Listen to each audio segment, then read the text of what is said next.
साल 2009 में जब एक 2 साल के मासूम को उम्र कैद की सजा सुनाई गई थी। अब आपके दिमाग में सवाल आ रहा होगा कि 2 साल के बच्चे ने क्या जुर्म किया होगा। किसी की लॉलीपॉप चुरा ली होगी या फिर स्कूल का होमवर्क नहीं किया होगा। एक्चुअल में उसके घर में उसके पेरेंट्स के पास बाइबल पाई गई थी और इस जुर्म की सजा उसके पेरेंट्स को तो मिली ही मिली, उसको भी मिली उम्र भर जेल में रहने की सजा। वो लड़का आज भी कहीं किसी दीवारों में सजा काट रहा होगा। 2020 में नॉर्थ कोरिया ने एक लॉ पास किया था।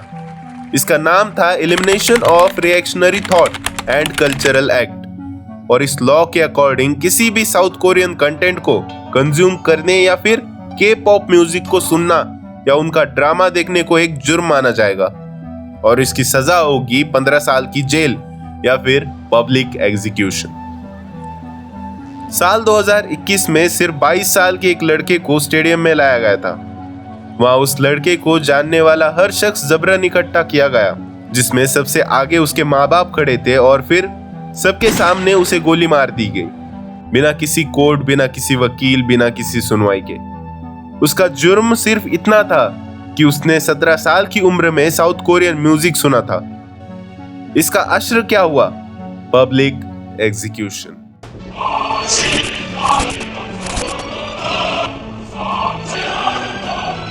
This American man went to North Korea and regretted it. 30 को फांसी पर लटका दिया। सिर्फ बाढ़ आई थी देश में, किम जोंग उन अपने फैसलों के लिए जाना जाता। Sometimes people describe North Korea as a black hole of information, and that black hole has become significantly darker over the last few years. सबसे क्रूर तानाशाहों में से एक Kim Jong Un. North Korean government ने ओटो वाम्बेयर को arrest कर लिया था जब वो अपना फ्लाइट बोर्ड करने वाला था एंड करीब 1.5 साल बाद जब वो नॉर्थ कोरिया से वापस अमेरिका लौटा तो उसकी हालत कुछ ऐसी थी। नॉर्थ कोरिया शायद दुनिया का एकमात्र देश है जहां कोई जुर्म करो या मत करो, बस उसके बारे में सोचना भर से भी आपको जेल में डाल दिया जा सकता है। 1945 तक जापान ने पूरे कोरिया पर पूरे 35 साल तक राज किया था, लेकिन सेकंड वर्ल्ड वॉर खत्म होने के बाद कोरिया 2 हिस्सों में बढ़ गया, नॉर्थ कोरिया और साउथ कोरिया। नॉर्थ कोरिया पर सोवियत यूनियन का इन्फ्लुएंस था, जबकि साउथ कोरिया पर अमेरिका का इम्पैक्ट ज्यादा था। फिर 1948 में किम डायनेस्टी के किम इल सुंग को नॉर्थ कोरिया का लीडर बनाया गया और इसी के साथ नॉर्थ कोरिया का नाम पड़ा democratic people's republic of Korea. लेकिन सच्चाई यह है कि यहाँ डेमोक्रेसी जैसी कोई चीज कभी हुई ही नहीं। 1950 में नॉर्थ और साउथ कोरिया के बीच एक बड़ी वॉर हुई थी, जिसे कोरियन वॉर कहा जाता है। जंग तो रुकी, लेकिन कभी भी कोई शांति समझौता नहीं हुआ, कोई पीस ट्रीटी साइन नहीं हुई। इसी वजह से दोनों देश आज तक टेक्निकल युद्ध की स्थिति में जाने जाते हैं। नॉर्थ कोरिया में सत्ता बचाए रखने के लिए शुरू से लेकर आज तक सिर्फ एक ही परिवार ने राज किया। पहले किम इल सुंग, फिर उनके बेटे किम जोंग इल और अब उनके पोते किम जोंग उन। हर एक लीडर ने अपनी कुर्सी सुरक्षित रखने के लिए बेहद सख्त कानून बनाए। यहाँ डर, सजा और पाबंदियों के जरिए लोगों को दबाया जाता है ताकि साउथ कोरिया या वेस्टर्न कल्चर से इन्फ्लुएंस होकर सरकार के खिलाफ ना हो जाए। आज हम इन्हीं में से कुछ अजीब गरीब रूल्स के बारे में बात करेंगे। नॉर्थ कोरिया में आम लोगों को इंटरनेट इस्तेमाल करने की परमिशन नहीं होती। यहाँ सिर्फ स्पेसिफिक खास लोगों को ही इंटरनेट यूज करने की परमिशन दी जाती है। बाकी पब्लिक को एक बंद लोकल नेटवर्क दिया जाता है जो सिर्फ नॉर्थ कोरिया के अंदर ही चलता है। इस नेटवर्क पर भी सरकार पूरी नजर रखती है। लोग क्या देख रहे हैं, क्या पढ़ रहे हैं और किससे बात कर रहे हैं, ये पूरी जानकारी सरकार अपने पास रखती है। इतना ही नहीं, सरकार कभी कभी बिना बताए रैंडम टाइम पर लोगों का स्क्रीन का स्क्रीनशॉट भी ले लेती है ताकि हर गतिविधि पर कंट्रोल रखा जा सके। इस तरह हुकूमत लोगों तक पहुंचने वाली हर जानकारी को कंट्रोल रखती है ताकि वो बाहर की दुनिया से इन्फ्लुएंस ना हो सके। 2024 में नॉर्थ कोरिया ने सनग्लासेस पहनने और शादी के कपड़ों पर भी पाबंदी लगाई थी। यहाँ मेट्रो या किसी भी पब्लिक स्टेशन पर म्यूजिक नहीं बजता, बल्कि किम फैमिली की स्पीचेस चलाई जाती है। इस दौरान किसी को भी आपस में बात करने या जरा सा भी शोर करने की इजाजत नहीं मिलती। नॉर्थ कोरिया में अगर कोई व्यक्ति साउथ कोरियन ड्रामा या हॉलीवुड फिल्में देखते हुए पकड़ा जाए तो उसे लेकर कैंप भेज दिया जाता है या फिर बेहद सख्त सजा दी जाती है, जो मैंने वीडियो में पहले भी बताई थी। और इसी सोच को कायम रखने के लिए नॉर्थ कोरिया में कई बार बेहद खौफनाक कदम भी उठाए गए, जैसे कि उस मासूम 22 साल के लड़के को पब्लिक एग्जीक्यूशन करा दिया गया।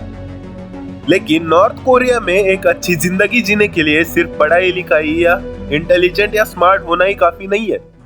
सबसे जरूरी होता है आपका सॉन्ग गुण क्रेडिट। एक तरह का सामाजिक रैंकिंग सिस्टम है, सोशल रैंकिंग सिस्टम, जो ये तय करता है कि आपको अच्छी पढ़ाई यानी उच्च शिक्षा मिलेगी या फिर पूरी उम्र मजदूरी करनी पड़ेगी।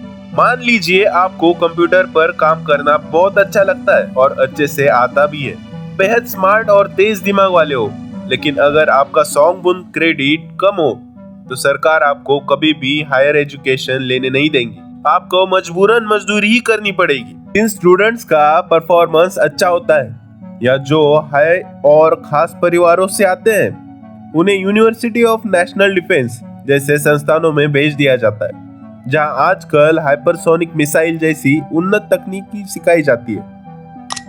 लेकिन बाकी युवाओं को 17 साल की उम्र में 10 साल के लिए सेना की सेवा करनी पड़ती है। यहाँ लड़कियों को भी भर्ती किया जाता है।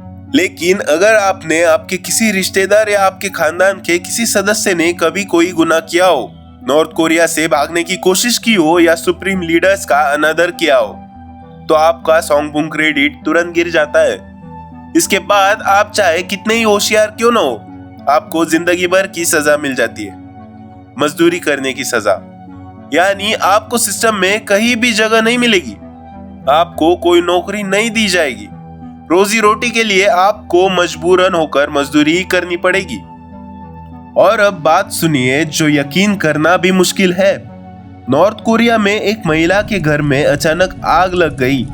हर कोई जानता है कि नॉर्थ कोरिया में सुप्रीम लीडर्स की तस्वीर हर घर में लगाना अनिवार्य होता है। आग लगने पर उस महिला ने पहले खुद को और अपने बच्चे को बचाने की कोशिश की, लेकिन इस अफरा तफरी में वो लीडर्स की तस्वीरों को बचाना भूल गई। इसके बाद नॉर्थ कोरिया की सरकारी मीडिया ने उस महिला को इतनी बुरी तरह बदनाम किया कि उसका समाज में रहना लगभग नामुमकिन हो गया। नॉर्थ कोरिया में सीमा पर भागने की कोशिश करना सिर्फ एक इंसान की गलती नहीं मानी जाती। यहाँ एक की गलती का बोझ पूरा खानदान उठाता है। अगर कोई भी शख्स देश से भागने की कोशिश करता हुआ पकड़ा जाए तो सजा सिर्फ उसी को नहीं मिलती, उसके माँ बाप, उसके भाई बहन, यहाँ तक कि उसके छोटे बच्चों तक लेकर कैंप्स में भेज दिया जाता है।